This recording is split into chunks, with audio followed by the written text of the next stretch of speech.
Welcome back to another episode of the Blacklist Podcast. Today, we have the pleasure of introducing Chantel Huel, a passionate recovery advocate and content creator.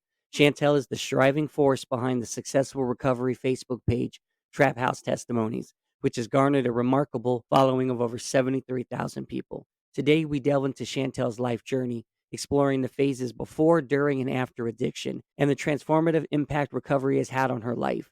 Join us as we uncover the trials, triumphs, and insights from Chantel's personal path to healing and how she's using her platform to inspire others. This episode, along with a host of other inspiring stories, can be found at theblacklistpodcast.com. Without further delay, Chantel Huel.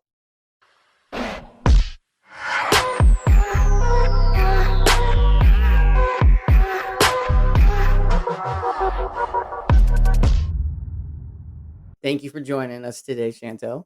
Thanks for having me. I obviously met you through Chuck and whatnot, and so it's funny, the more Canadians I have on the show, the more Canadians I meet. So Oh, for sure. yeah, and then I look at the numbers on like Spotify and whatnot, and the Canada numbers go up pretty high as well. So it's pretty cool. I don't, honest to goodness, I'm not tech. I don't have a lot of apps. I don't do a lot of things like in this kind of world, Yeah. right? So it's like, man, I listen to YouTube and I have Facebook and that's it. Yeah. So like you were saying before we hit record, you're not a fan of doing like podcasts or interviews? No, like I got out of prison 3 years ago. That's the last time I got out, and I'm never going back. But I got out, and it was a global pandemic. I got parole March 11th, 2020. World lockdown hit on March 12th, 2020, and everything was locked down, and people were complaining that they had to stay in their houses. And I was like, this is a cakewalk, man. Like, but technology had changed since I went in. And I mean, I only carried a phone because I was selling dope, right? Like, that's the only reason I had more than one phone. I wasn't into computers. I wasn't into technology. I wasn't into any of that. They don't teach you that on the inside. So I came out and I had to start doing stuff over Zoom and started doing stuff over Teams, and it freaked me out. I was like staring at myself having conversations, or I don't know, it just gives me anxiety. And then for me, if it's live or you're in a meeting, you never know who it's trauma for me, right? It's a trauma thing for me. So I don't like doing it. I like writing. Yeah. I like having face-to-face conversations, but this stuff freaks me right out. You know, in this day and age, the more future it gets, technology is going to only expand. So I know everybody challenges me. I'm like, nah, I'm good. but as you can tell by the whole calendar invite, I was like, yeah, no. Yeah. That's why Chuck was like, you might as well do it for her. Yeah, just give her a date and she'll come on. Yeah, it's funny because like I'll tell you this, like, I know you don't like doing these and I don't to an extent either. I hate my voice. I hate the way it sounds. I really don't go on the playback.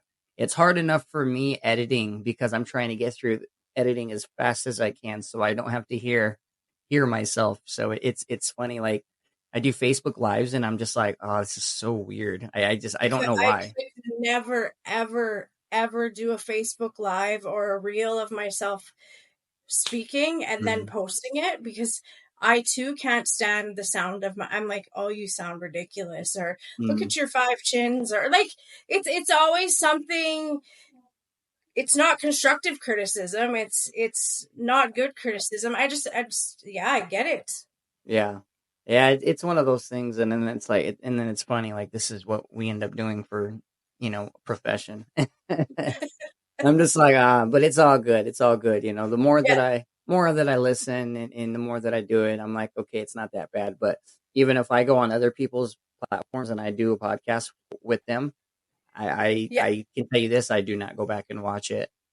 I will never, ever go back and watch anything I've done. Yeah. It's the same way. So I get it. Yeah. So yeah, it's no, it's cool. I'm excited to kind of do this. why don't we kind of like, let's go back to the beginning, kind of like, how was your childhood? You know, what kind of, how did you grow up? So childhood, um, um, childhood for me, I found out at the age of 12 I was adopted. Like, I've always known that I was adopted, right? So I always wondered who I was as a person, or who my mom was, who my dad was. And nobody ever had answers for me. And I would always be digging around in my adoption papers. And I found them as a kid. And, it has, mother was 14, and then there's absolutely nothing about my dad. And so I was like, well, nobody had answers, and I always had this sense of not belonging as a child. I was an out of control child. I was an angry child. I was the child that had temper tantrums everywhere, screaming, yelling, flipping out, ripping the wallpaper off the walls, like completely destructive. And then it was at the age of 12, I just had like this light bulb moment. And I walked into the house and I looked at my mom and I said, he raped her. He raped her. And she's like, what are you talking about? I said, my dad raped my mom, and that's how I came to be. And that's how you got me, because I was put up for adoption. And she said, maybe you should sit down. We're going to have a talk. What like led you to think that?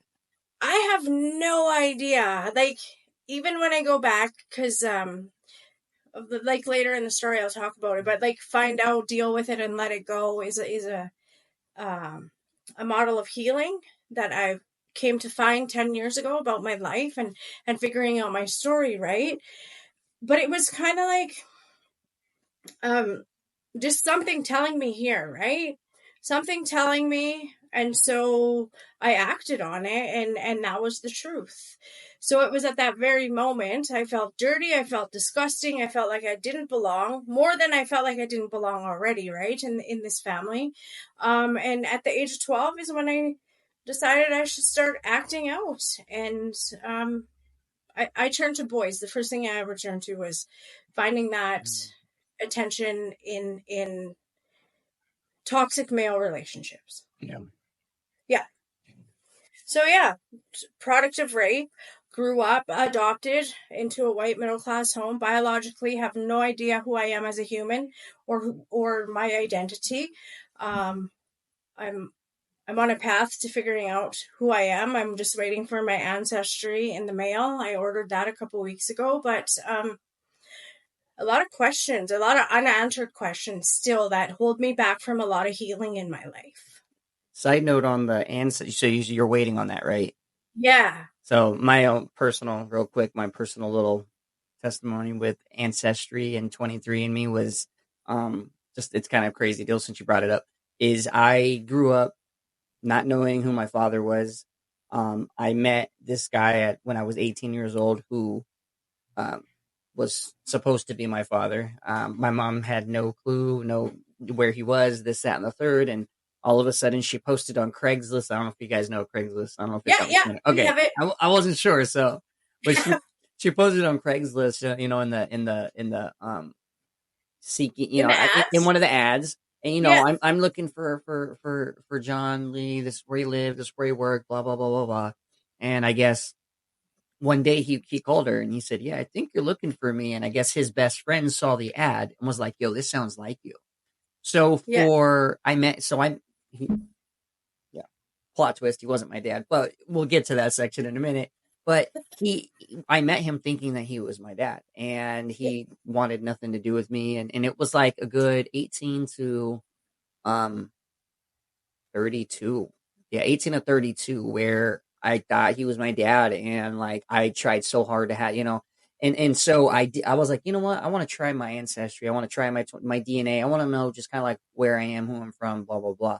So I Yeah. did 23andMe, found out I had a sister. And I was like, really? So I found her, I linked up with her, and she goes, well, my dad is so and so. And I was like, well, my dad is so and so. Turns out our both of the people we thought was our dads wasn't our dad. Wasn't your dad? We ended up finding, my mom was like shocked because she knew, she was like, well, I was only with one other person, which is the person that it was.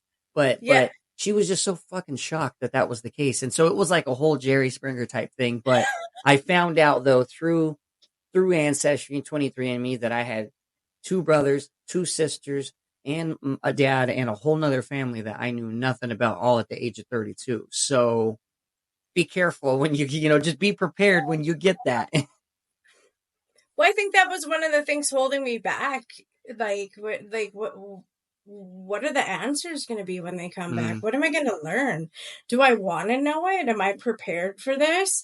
But then things keep popping up, right? And the kids want to know stuff, and my grandkids want to know stuff, and it's like, fuck, I got to mm, figure this out. And mm. now in this day and age, it's like everybody's like, you got to identify with something, and I'm from this place, or I'm from this place, and I'm like, fuck, I don't know.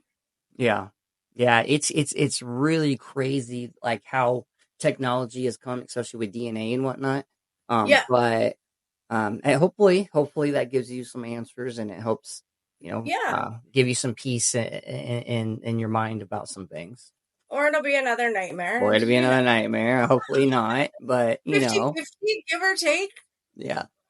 Yeah. So okay, what had progressed after that? So you basically you turned to boys and was doing I the turned to whole. boys. I turned to on the streets. I mean, it's got to be the same across the globe. You're in New York, I'm in Saskatchewan, but Mm, you find street families, right? mm, And I found the love of my life. Not even, but he gave me 2 beautiful children, and his family. They're still my family. Um, so I was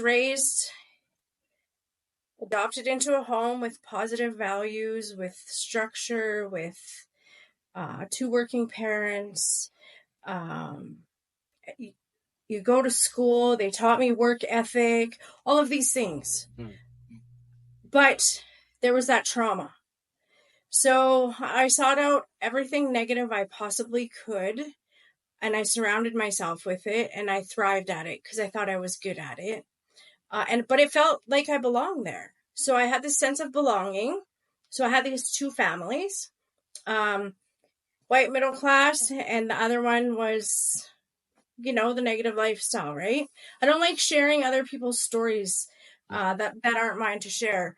So I was surrounded by all of this negative stuff, and I met the first love of my life, and I think it was my dad had passed away January 19th, 1993, and I think it was a couple days later I found out I was pregnant. So, having a baby, still going to school, um, 1 foot in the good life, 1 foot in the negative life, drug mule, crime, driver for crime, surrounded by it, got a rush off of it. And I had a partner I remember I gave birth to my daughter. She's 30 now. And I gave birth to my daughter, and my partner was in jail. He was in a youth detention center. So I was thinking about this last week, and I was like, man, I was 16 years old and I was giving birth, and I had 2 jail guards and my partner, like, shackled wrists to waist to feet, and I was like, what kind of life is this? mm. When you sit back and you think about all of the stuff that you've been through, and just the insanity of it all, and how Yeah. not normal it is, even though normal is not a thing. um and that continued on. So I had 2 kids with him, doing that stuff, still stayed in school, hit bar age, and then boom, it was down. It was downhill from there. So, like, before on, being a drug mule and all, like, how old were you? So I met them when I was 12 years old. I think they finally let me in, uh, 14. Finally let me to that life. So, like, what was that? What was that like? Like, did he force you to go No, I into it? Did wanted you to. just Like, I want to had go this into it? desire to be like this bad bitch, right? Like, do these bad things. And Mm. it was completely opposite of how I was adopted and raised into that home, right? So I want to say it was almost it was an addiction to that lifestyle. So my daughter was born 16. I mean, partner's heavily addicted to anything and everything and in and out of jail, young offenders. Um, and yeah, it was insanity for a lot of years.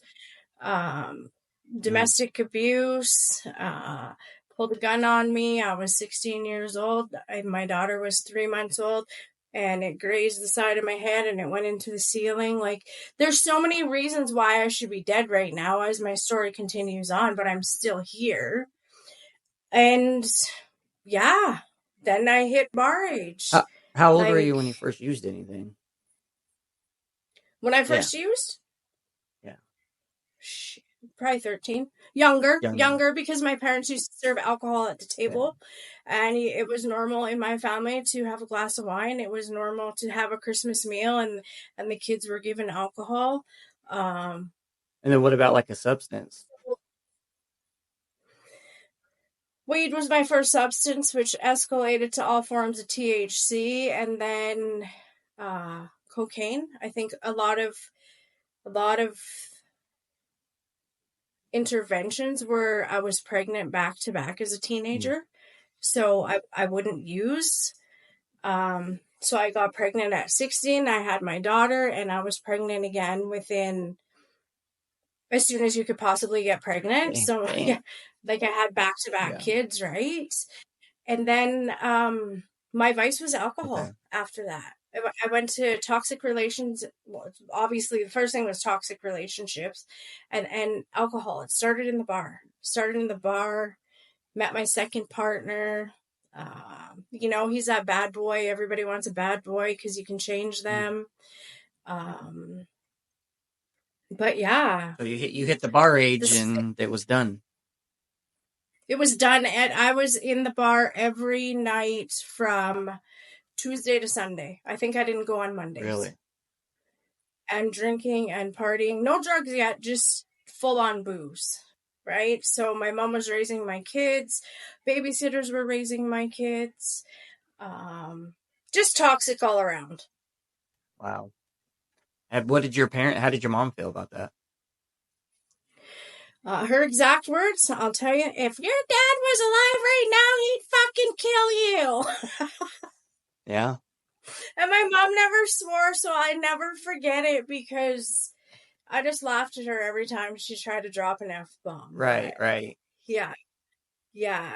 My mom raised me pretty much till the day I went to jail for the last time. Mm. Like, I was that child it was not good. Not Yeah. good.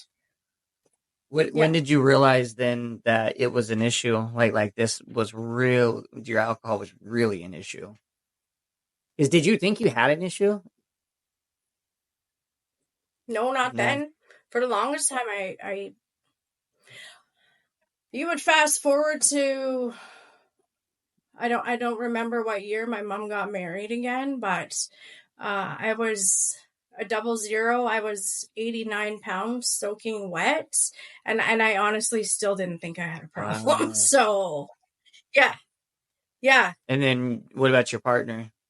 Was Oh, I was on to the next one by then, and then I found, uh, the cool guy. Everybody knew him. Everybody thought he was great.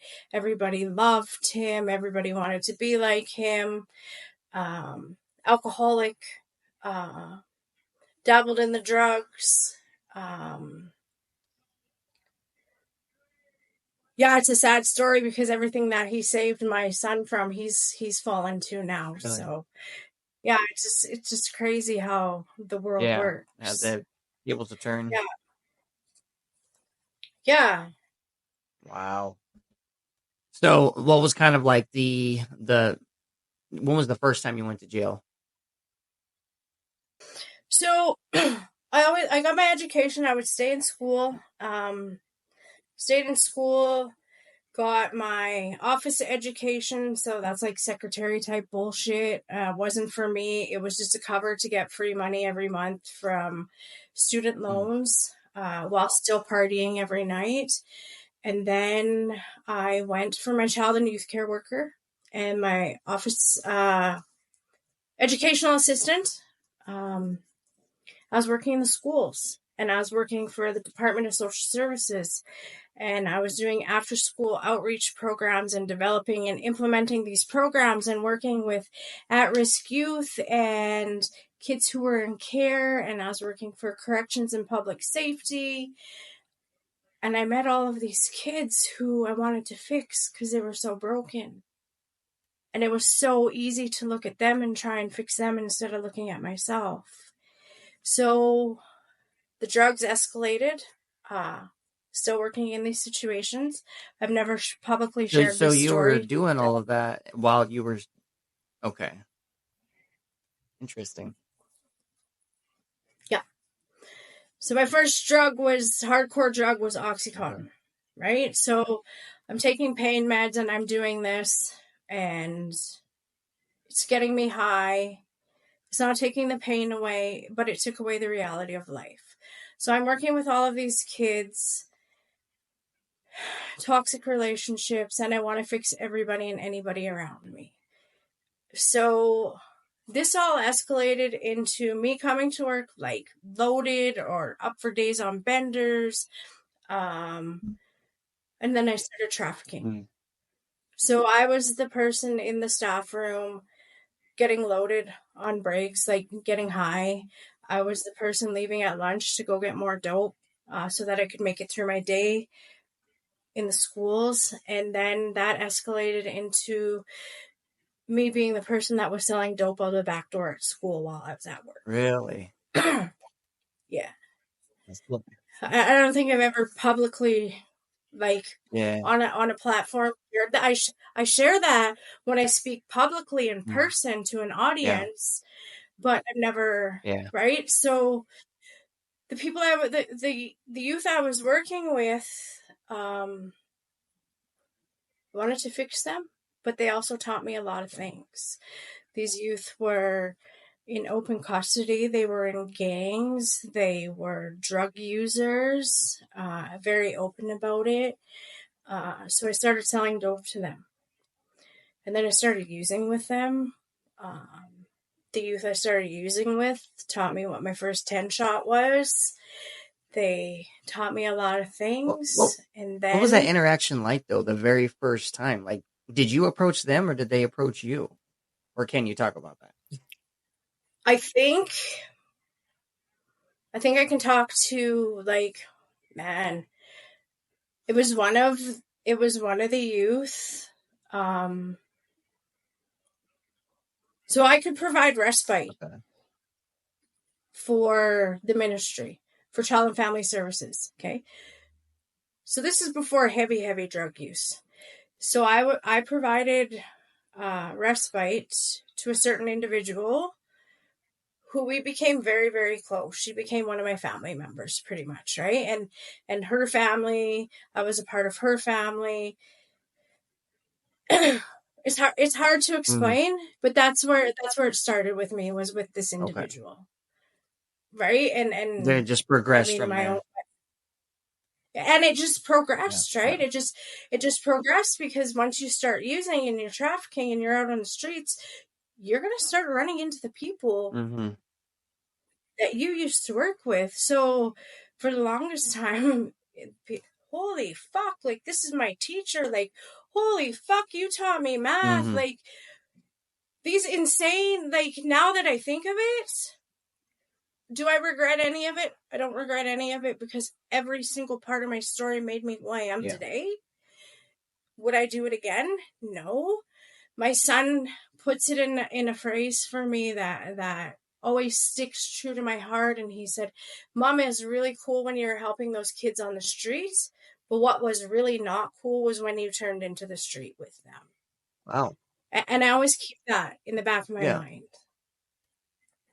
So that's where it started for me. So yeah, then heavy into the trafficking, heavy into the drugs, because I had a connection to the drug world. Yeah.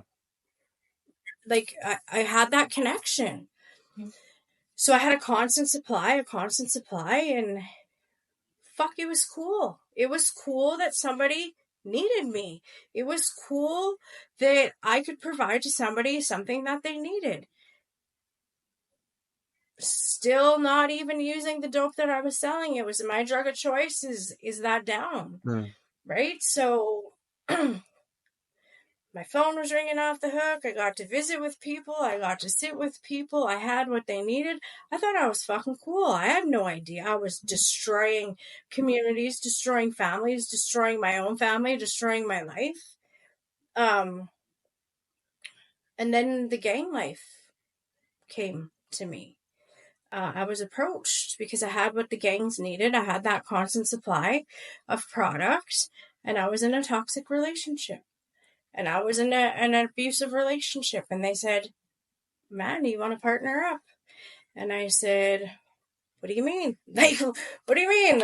Like, let's just chill." They're like, "You have the product. We have an army behind us. You don't have to fight this man alone anymore. You have all of us." And How old then, were you? old. I'm trying to do the math here.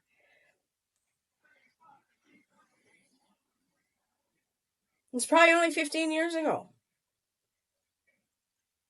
18 years ago. Yeah.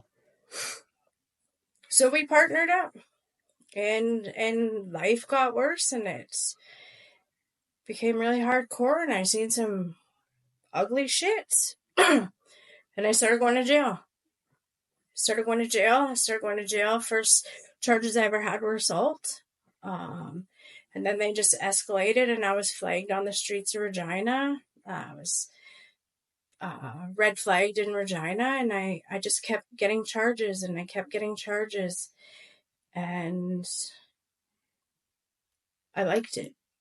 What was your I Go like ahead, sorry. I liked going to jail. I liked getting charges. I would just go away because I always say I came out and I said I just went away on a business meeting, and I went to jail, and I became a worse criminal. So yeah, I don't know. What did you ever like end up having, like, I'm sure with going to jail as many times as you did, like you ended up having to detox in jail and whatnot. Holy fuck! I almost died in Yeah, there. I was gonna ask you like If what that anyone was was like. in your U.S. jails, I heard it's way worse than here, but in Saskatchewan, we fuck. There's so many times I go in. You're coming off down. They don't give a fuck. They don't give a shit. So every time I went in, I would come off hardcore off of the oxys or the methadone or whatever the hell I had my hands on, right? Like, you know, it escalated to the last time to the fentanyl. But yeah, they just left you. I think it was 11 days straight the one time. I did a news report on it, but 11 days straight, they didn't even check on Really? me.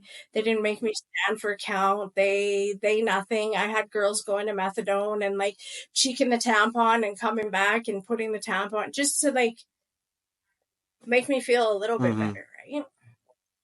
So yeah, it was. I've done the methadone program. I abused the shit out of it. I've done it and maintained it.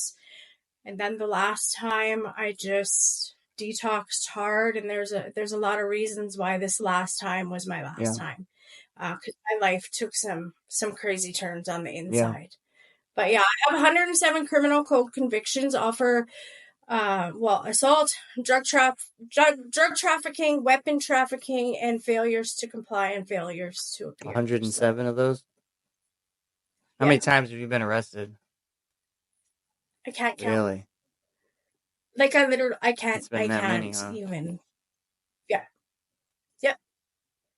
They know me. They know me very well over there. Wow. That's why I'm not there anymore. Okay. But I think one of the most beautiful things is for them to see me come back, like this. Have they seen? Have you gone? Have they seen you? They've seen me. I walked my granddaughter. She's enrolled in the police academy in grade 9. She wants to make a difference in the world. She wants to be a change maker. She wants to break cycles. So she decided that she wants to be a police officer. So they have a police academy that she's enrolled in. And I walked her in to show her around the school before she started. And the officer that runs the academy walked out and he is like, what the fuck? Because he was at my house like daily. Like, there's always calls because my house was getting shot up and people were getting arrested and my monitor's going off. Like, this was the last time. And he's like, what are you doing here? I was like, I just want to show her the school and show her the program and I want to learn about the program. Mm-hmm. And it's rebuilding all of those negative relationships in a positive way for me.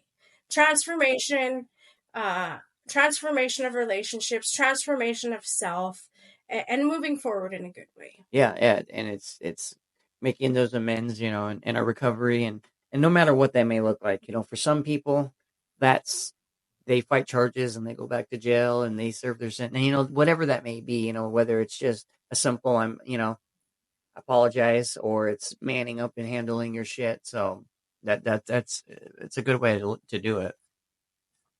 Yeah, I think for me it was I always share the story of my daughter,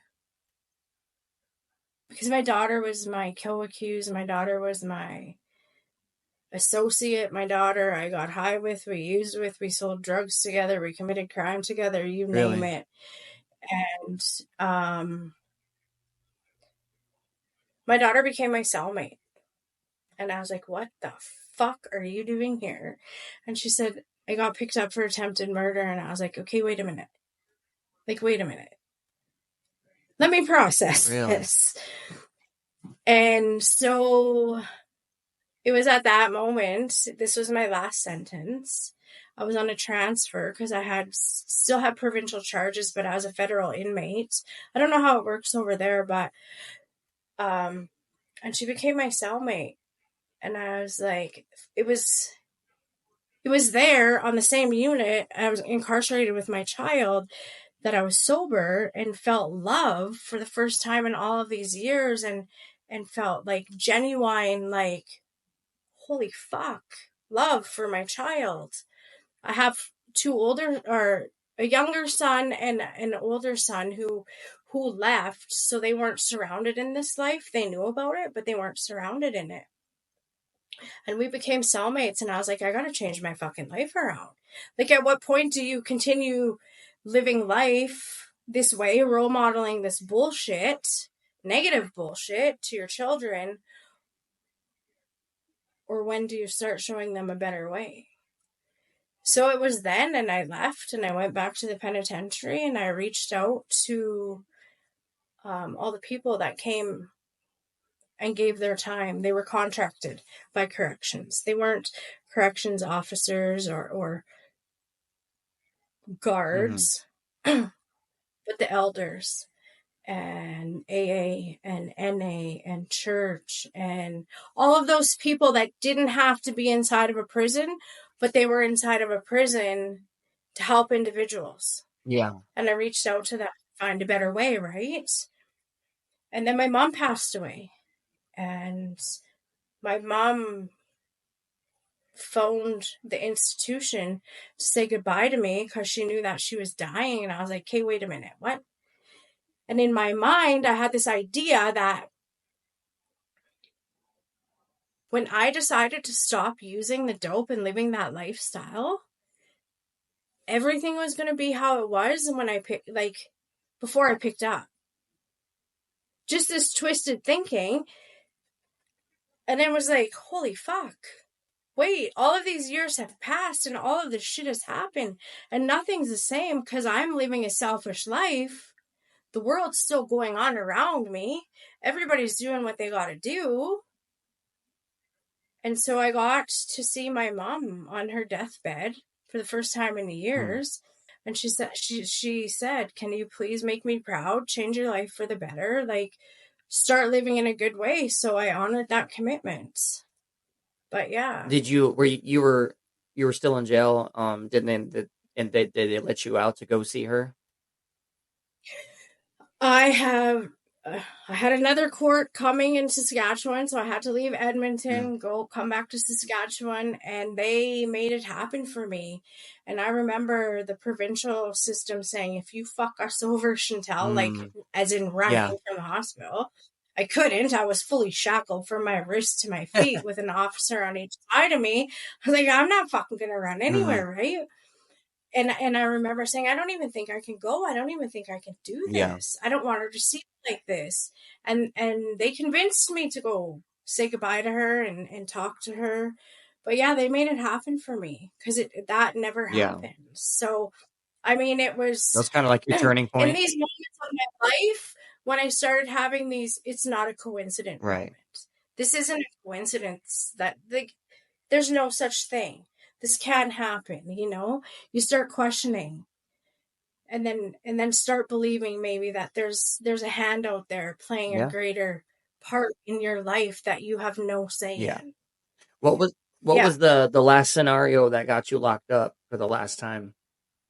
Like what were you looking at facing? What was my last sentence?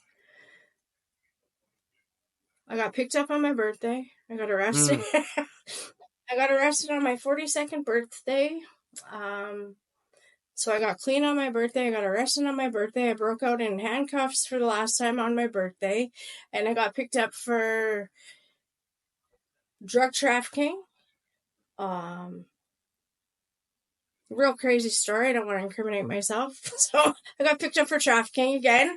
More than one count. And honestly, all of the trauma and bullshit that I had been through up to that moment, I was like, let's go. Yeah. Let's go. You were ready to just get it done with. I was fucking done. And I was like, let me get my jacket. And I got my fuzzy slippers. And I was higher than a kite. And I probably hadn't slept in 2 weeks. And I was fucking done. And they're like, do we have to cuff you? And I was like, no. And I walked down the block, got in the car, had my ankle bracelet on. And we got to cells. And I was like, give me the scissors. And I remember cutting it off myself and looking at them. And it was a long weekend. It was Thanksgiving long weekend. And I said, I just want to sleep now. I'm safe. I'm safe for the first time in so long, because being a woman, living that lifestyle and doing the things I was doing, I've seen some pretty ugly shit. And I've been in a few trunks, and I've had many guns held to my head and held hostage and beat unrecognizable. And I was fucking done. Like, I was just done. Like, it was at that point when I surrendered. I feel you, you know, because I was a mule, you know, for the cartel, and I'm half Hispanic, so speak Spanish, and they used me to kind of their advantage and whatnot, and I've had guns to my head. I've seen people get shot and killed right in front of me, and I can only imagine though, like how it was for me as a guy. So I can only imagine how it was for you as a woman. But like on that topic, how did they react to you, like wanting to be done, like wanting to get out of that life? Because you know sometimes it's either one way in and one way out. So if you rewind to like 10 years, I don't even, then everything's so fucking clouded, but if you rewind to years before, like when I left the gang life, addiction always brought me back to the gang life. But when I actually left the gang life, I robbed a bank. I robbed a bank with 4 other people, and I was like I'm fucking, I gotta go. Like, I gotta go. And then we robbed a bank, and I was like, okay, wait a minute. Like, because obviously you gotta do something. You get beat in to join.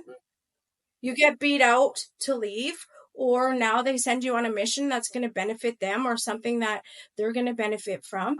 Or you die. So I robbed a bank with 4 other people. Buddy got caught. He took all of it, and he looked at me and he said, you fill my canteen, you fill my phone, you take care of my baby mom, and you take care of my baby, I'll let you go. Like, I'll let you Wow. go. So I Yeah. did. But then I started using again, right? So you leave, you don't want to go back to that. But everything that ever brings you back to street criminal lifestyle is your Yeah. addiction.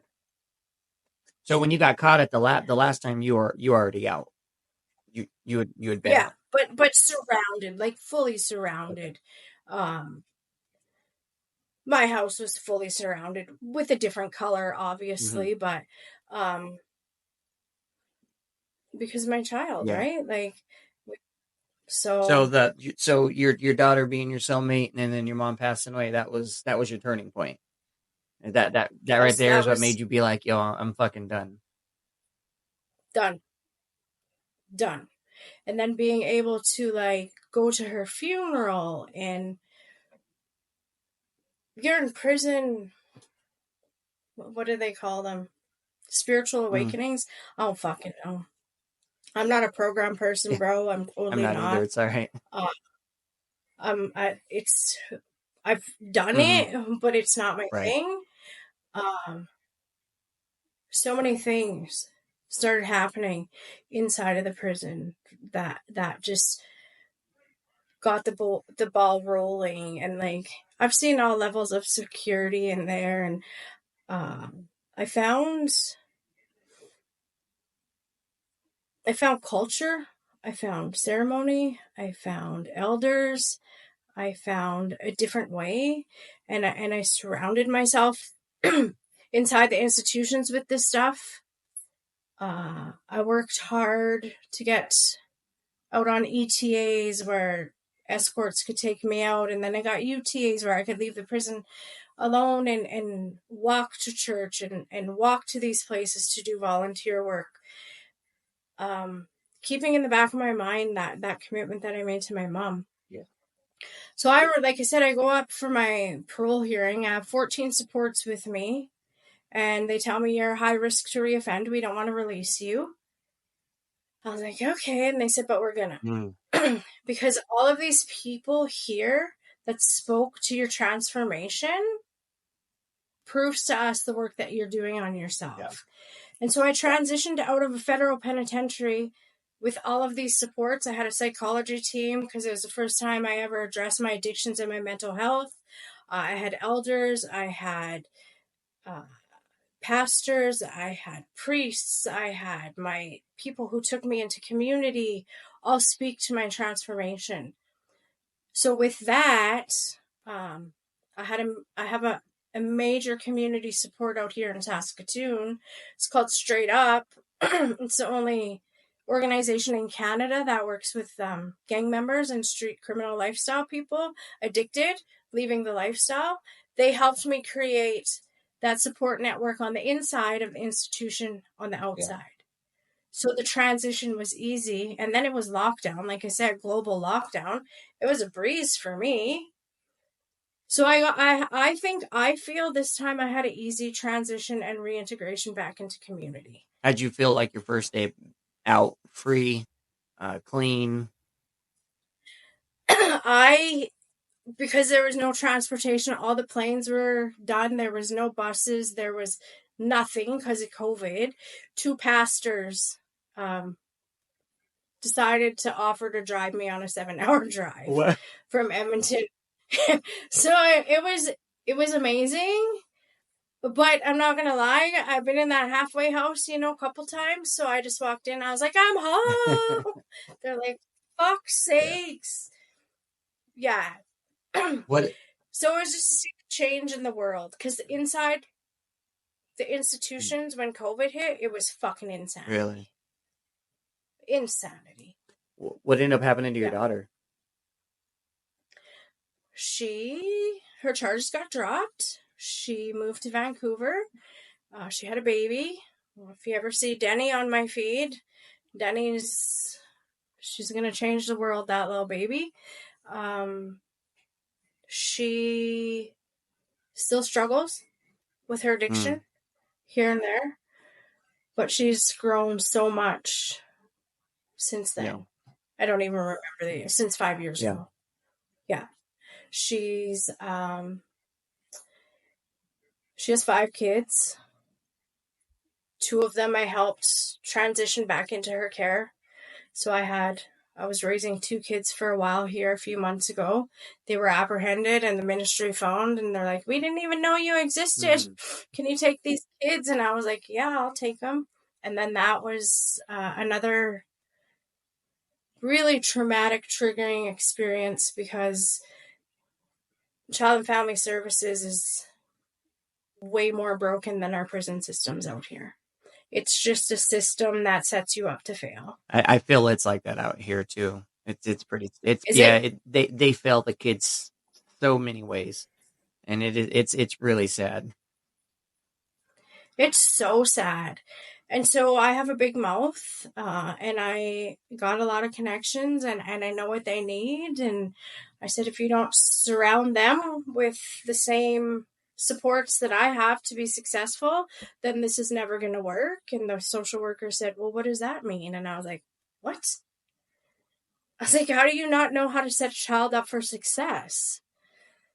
So yeah, they transitioned back to their mom. So after 6 years of her not having custody of those 2, she has custody of 3 of her 5 kids now. So Okay. What what do you do? Well, that's good though that she was able to get out of jail and those charges and different things. But like, yeah. what do you do personally for your recovery on a daily basis? Like, what do you do to help keep you grounded? And I mean, obviously, you said you're not a program person. So, do you do meetings? Do you don't? Like, what is your program So look? for myself, I became a member of an organization straight up 10 years ago. And straight up gives its members a model of healing. So one of the biggest things that we do, I now am employed there, so I get to give back, right? So I work front lines with people. I also do community awareness, community education. So we go out into communities across Saskatchewan, now across Canada, and we share a story and we share a presentation, which is called How Come? How come my life turned out the way it did? How come I made the choices that I did? How come? And when I talk about that, how come, you go back to, I had to find out.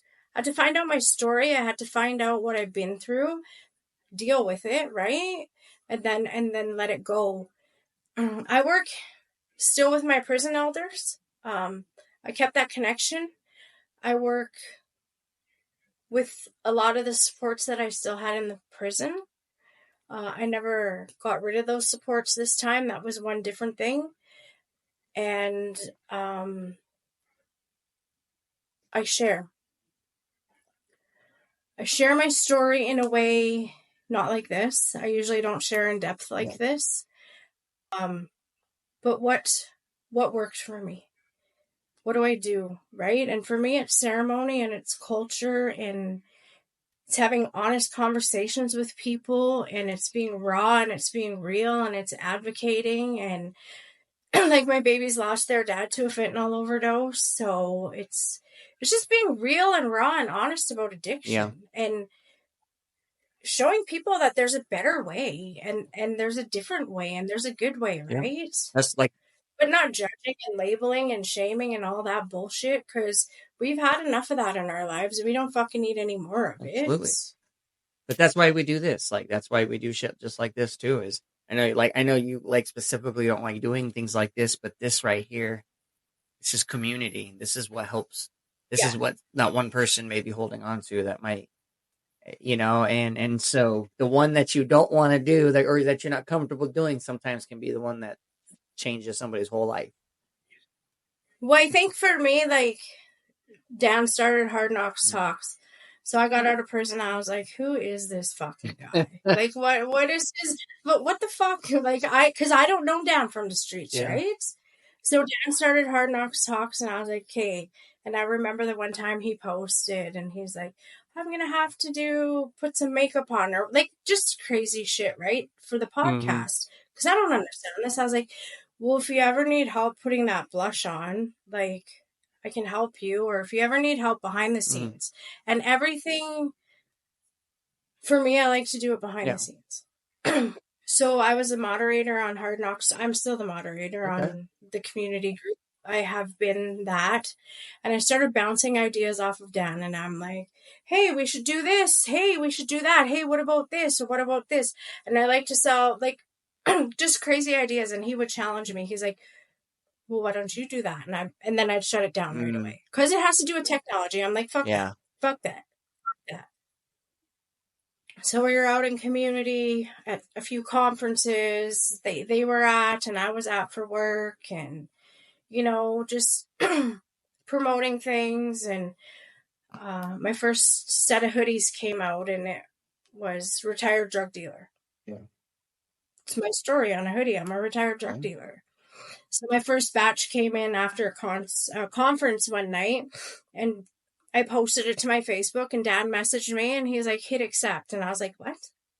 And he's like, go to your notifications and hit accept. So I went to my notifications and I looked, and I was like, the fuck is this?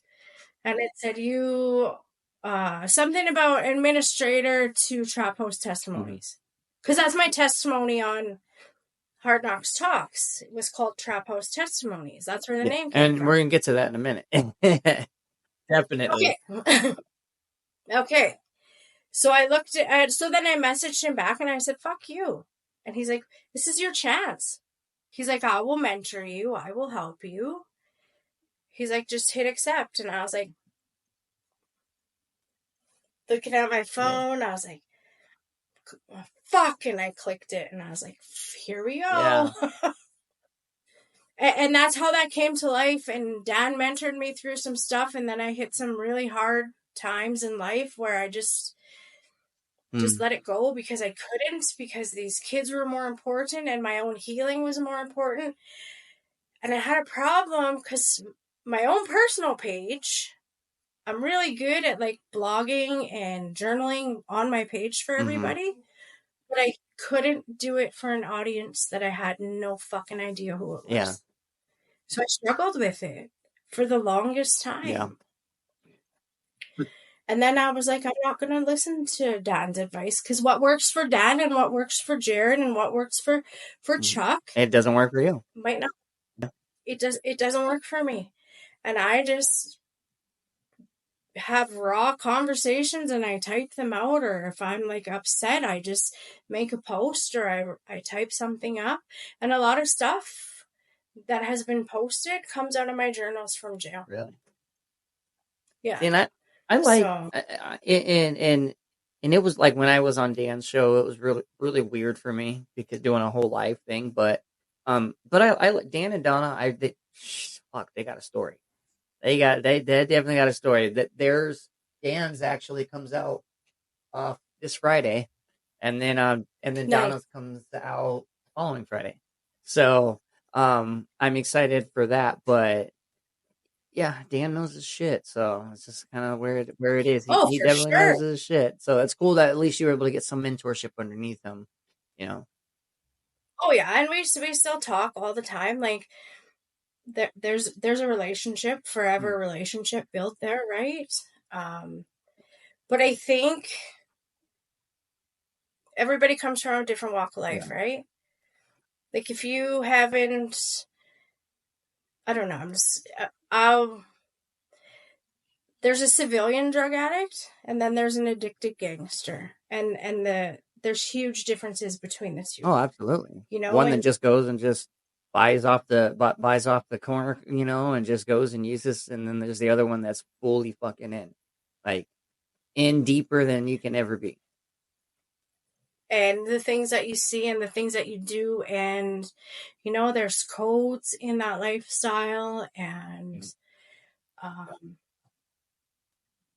especially being a woman coming from that lifestyle. I can only imagine. Yeah. So I started just putting content on my page. Yeah, so let's get into that. So how did Trap House Testimonies start? That's how it started. Okay. Dan was like, created it. He made my profile picture. He made my everything. Just those two things and the name. And he's like, okay, hit click.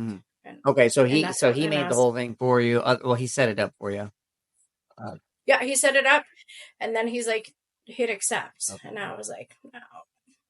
And he's like, yeah, do it. And I was like, no. So I did. And then I took my very first bio from when I promoted a book that I wrote. I took that bio and I posted it to the page. And that was the very first day. I think it was March 24th, 2023. So not too long ago. And then it just took off from there. And I started by sharing my daily stories and what I was doing, because I was going back to the jails and I was going back to halfway houses and doing all of this stuff addiction related and lived experience. But then the kids were placed in my care and I was exhausted. So then I started posting about CFS. And then I was like, fuck. Like, I don't have the time to do it.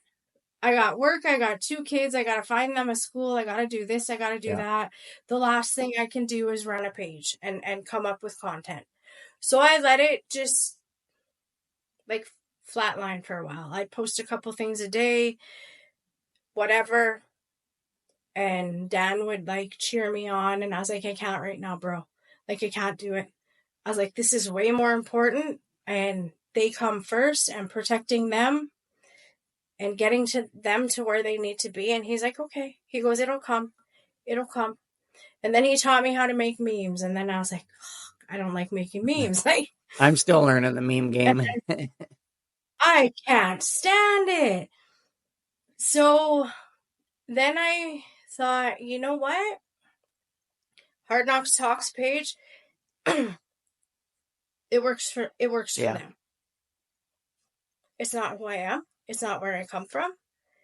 And a lot of my content is different. But you for the short time that you've had it, like 30-something thousand people, like that was pretty that's 30-something thousand people that's lives have been touched.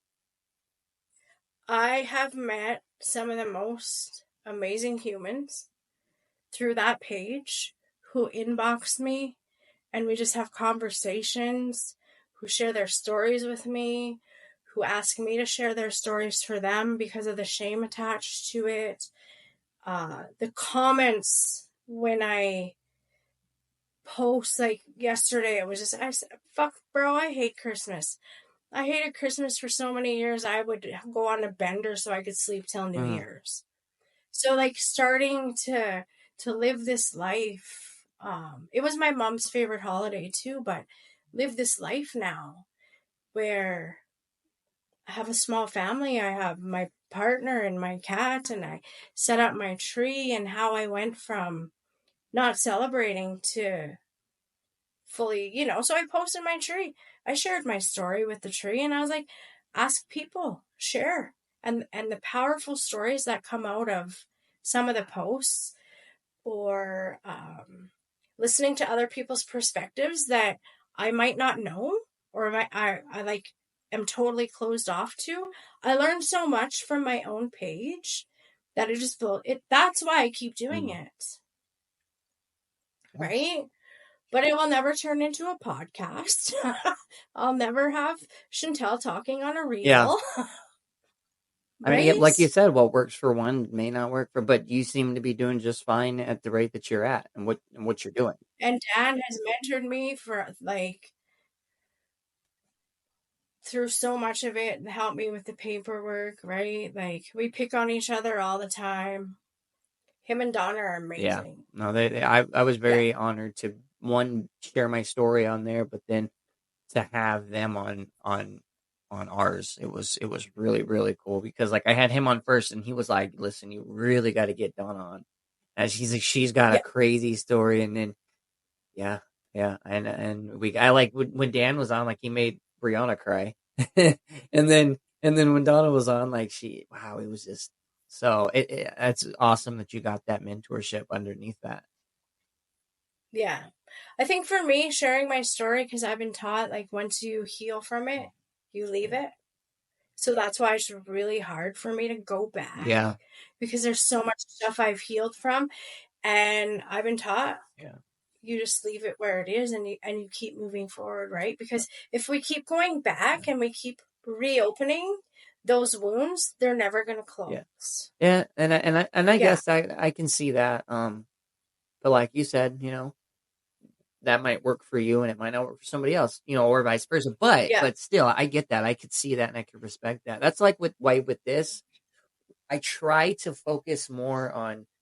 I just like to touch briefly on how you grew up and kind of just the little basics and on what led, and then I like to focus on like what you're doing now. What do you do for your recovery? What do you do for your community? This, that, depending on what you. And so that's because I had another guest yesterday. He was kind of like the same thing. He goes, I really don't want to focus on my past. He goes, my past is my past. He goes, I want to focus on what I'm doing. And I said, oh, no doubt. I was like, but it's important we touch on your past because people that are watching and listening, we want them to know, like, listen, in order to get to where you're at now, this is what you had to go through. To be there. And that's why we do it. It's not to glorify, it's not to bring anything up, but it's people need to know. They need to know that, like, just some of the people like you and I, but they need to know some of the fucking nasty, gritty shit we went through. I like having raw conversations with Chuck too. Just Saturday morning, just out of bed, he's like, can you hop on? I'm like, you motherfucker. Like, well, I met Chuck way before he even, I met him through his mom, right? But having those raw conversations and spreading that, like Friday nights, like you guys do on Friday nights, right? I know he said, I want to get you on a Friday night. He's like, but you probably don't even know how to do a Facebook Live thing. And I could see the anxiety right now.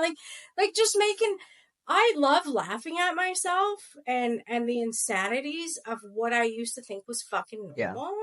And and it offends a lot of people. And I'm like, I'm sorry, this is my past. Like, I'm sorry if I offend you, right? But I think healing has taken me, healing's never ending. Healing, you heal till the day you die, right? It doesn't stop till you expire. But I shared my story last week and I was, this is how I transformed my life, and these are the things I went through, and this is what I'm doing, and this is where I'm at now. And I listed off like, okay, wait, I'm going back into the federal penitentiaries. I'm challenging how administrators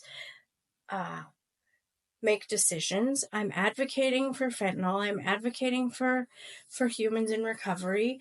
I do community research for the U of S out here for Dr. Robert Henry. I've been invited to speak on a panel in June in Norway. So I haven't shared that with many people. So I'm off to Norway to speak with a panel from people, myself, Bobby, Alicia, and then individuals from New Zealand. Because of my community research work, I just sit with people. I hold space for them. And then I think it was Monday, Chuck phoned me. I was at work and he's like, hey, you want to come to Thailand? Yeah, I heard about that. Like, so I'm on the phone and I was like, what? And he's like, picture this. And he's like, and then you bring everything back to community, because I work with Indigenous populations out here. And he's like, and you give back to your communities everything that you've been taught in Thailand. And I was like, fuck you, no thank you. And then done, right? And then I messaged him. I was like, did you see how fast my trauma said fuck you? Yeah. And so now it's like, just let me think. So yeah, that's cool. Full scholarship to Thailand to do that and then bring it back to community. I have so many opportunities placed in front of me that I never ever dreamed of having. I have my family back. I have my grandkids in my life. I have a house. I have a car. I have a job. And that's what it's all about. It's all about gaining back everything that we lost. And I got a bank account. I'm not robbing banks. Like, it is. It's cool. It's cool when you think about it. Like, like, wow, I actually have this. I have this. I got this. Like, and to other people that haven't been in that life, they're just like, it's just a house or it's just a car, it's just a bank, but they don't realize like, no, like you don't fucking understand what it was. No, right? So, that's the most amazing thing. So I don't know, it's cool. This is why we like doing these things, just to kind of show people that anybody, it doesn't matter what they've done, it doesn't matter how deep they got into shit, it doesn't matter how many times they've been to prison, how many overdoses, detoxes, they can all Yeah. start over 100%. So let everybody know It's possible. it's possible. Exactly. Chantel, let everybody know where they can follow you at, where they can support you. On Facebook at Trap House Testimonies or my personal page, Chantel Huel. Okay, and we'll put that in the description. You don't got no like Instagram or TikTok or nothing like that? Oh, I forget. Banned from Here we go. Snapchat I for life. forget. You're not that computer. I had Snapchat and banned for life. Really? Holy fuck. Do you want to hear a crazy Tell story? me. I was in Vancouver and we're walking down English Bay, Sunset Beach, and there's a no parking sign. Fuck. There's a sticker on the back of the sign and it's for mushrooms, right? And it was the coolest poster, and I was like, I want to take a picture. My kids are like, well, then fucking take a picture. So I took a picture and I posted it to my Snapchat. I didn't know at the bottom it was like, for orders over $150. So I got banned for trafficking, and I was like, holy. So then I try and appeal it. Okay, they're not having it. I got back to Saskatchewan from my holiday. Not shitting you. 4 weeks later, watching the news, 6 o'clock in the morning, huge international drug bust comes on. And it's all for psilocybin and mushrooms. And these posters are posted and these stickers. I was like, Yeah. oh, Cool.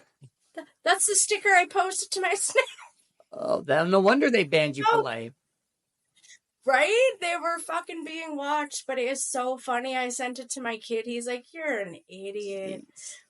Yeah, I don't have any of it because I don't even have the time for half the stuff I do on Facebook. Yeah. Nah, it's all good. It's all good. I mean, you got the Facebook page, so that's all that matters.